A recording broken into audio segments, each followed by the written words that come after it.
గ్రంథ ప్రజలు ఎవరైతే మర్యం కుమారుడైనటువంటి ఈసా అలైహిస్సలాం మర్యం వారిని ఏ విధంగా అతిశయించారో ఆ విధంగా నన్ను అతిశయించబాకండి.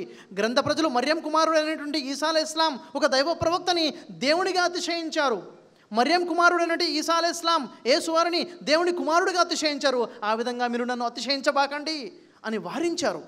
దీని గురించి మనం ఖురాన్ గ్రంథాన్ని పరిశీలిస్తే ఖురాన్లో సూరా నిసా 4వ సూరా 171వ ఆయతలో అల్లాహ్ సుబ్హానహు వ తఆలా స్వయంగా ప్రకటిస్తున్నాడు. ఏమని? యా అహ్లల్ కితాబ్ లా తగ్లు ఫీ దీనికుం, ఓ గ్రంథ ప్రజలారా మీ ధర్మ విషయాల్లో అతిగా ప్రవర్తించకండి, మీ ధర్మ విషయాల్లో అతి చేసుకోబాకండి, కలుపుకోబాకండి, పెంచుకోబాకండి. వలా తఖూలు అలల్లాహి ఇల్లల్ హక్, అల్లా విషయంలో సత్యం తప్ప అసత్యాన్ని ఆపాదించబాకండి. అక్కడ మర్యం కుమారుడు నుండి యేసు అల్లా యొక్క ప్రవక్త, అల్లా తరపు నుంచి వచ్చినటువంటి ఒక ఆత్మ, అల్లా తరపు నుంచి మర్యం వైపుకి వచ్చినటువంటి ఒక ఆజ్ఞ తప్ప మరి ఏమీ కాదు అని ఖురాన్లో స్పష్టమైన ప్రకటన ఉంది. ఎవరైతే మర్యం కుమారుడైనటువంటి యేసు వారిని దేవుడిగా అతిశయించుకున్నారో వారికి ఖురాన్ సందేశం ఇస్తుంది. ఖురాన్లో సూరా మాయిదా 5వ సూరా 72వ ఆయత మనం పరిశీలించినట్లయితే లఖద్ కఫర లజీన ఖాలు ఇన్నల్లాహు వల్ మసీహ్ ఇబ్ను మర్యం వఖాల అల్ మసీహ్ యా బనీ ఇస్రాయిల్ అబుదుల్లా రబ్బీ వ రబ్బకుం. ఎవరైతే మర్యం కుమారుడైనటువంటి యేసుని దేవుడు అని అంటారో వారు నిశ్చయంగా విశ్వాసానికి పాల్పడినట్లే. వాస్తవానికి మర్యం కుమారుడైన ఈసా అలైహిస్సలాం యేసు వారు ఇలా అన్నారు, ఓ ఇశ్రాయేలు వంశీయులారా అల్లాను ఆరాధించండి, ఆయన నాకు ప్రభువే మీకు ప్రభువే అని ఈసా అలైహిస్సలాం వారు సందేశం ఇచ్చారు. ఆ తర్వాత ఎవరైతే మర్యం కుమారుడైనటువంటి ఈసా అలైహిస్సలాంని దేవుని కుమారుడిగా అతిశయించుకున్నారో వారికి ఖురాన్ సందేశం ఇస్తుంది. ఖురాన్ గ్రంథంలో సూర్య మర్యం 19వ సూరా 88 నుండి 91 ఆయతుల వరకు మనం పరిశీలించినట్లయితే అక్కడ అల్లాహ్ సుబ్హానహు వ తఆలా తెలియజేస్తున్నాడు.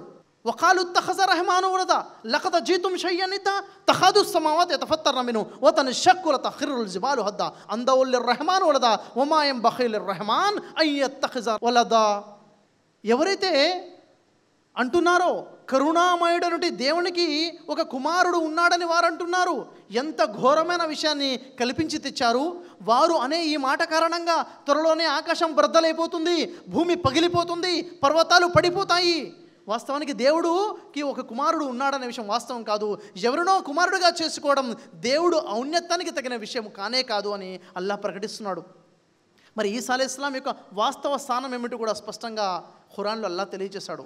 ఈసా అలైహిస్సలాం వారు స్వయంగా చెప్పారని వారి మాటను అల్లాహ్ ఖురాన్లో తెలియజేస్తున్నాడు. ఖురాన్లో సూరా మర్యం 19వ సూరా 30వ ఆయతను పరిశీలించినట్లయితే యేసు వారు ప్రకటిస్తున్నారు. ఏమని ప్రకటిస్తున్నారు? ఖాల ఇన్నీ అబ్దుల్లా ఆతానియల్ కితాబా వజఅలని నబియా, నేను అల్లాహ్ దాసుణ్ణి, అల్లాహ్ నాకు ఒక గ్రంథాన్ని ఇవ్వడం జరిగింది, నన్ను ప్రవక్తగా ఎన్నుకోవడం జరిగింది.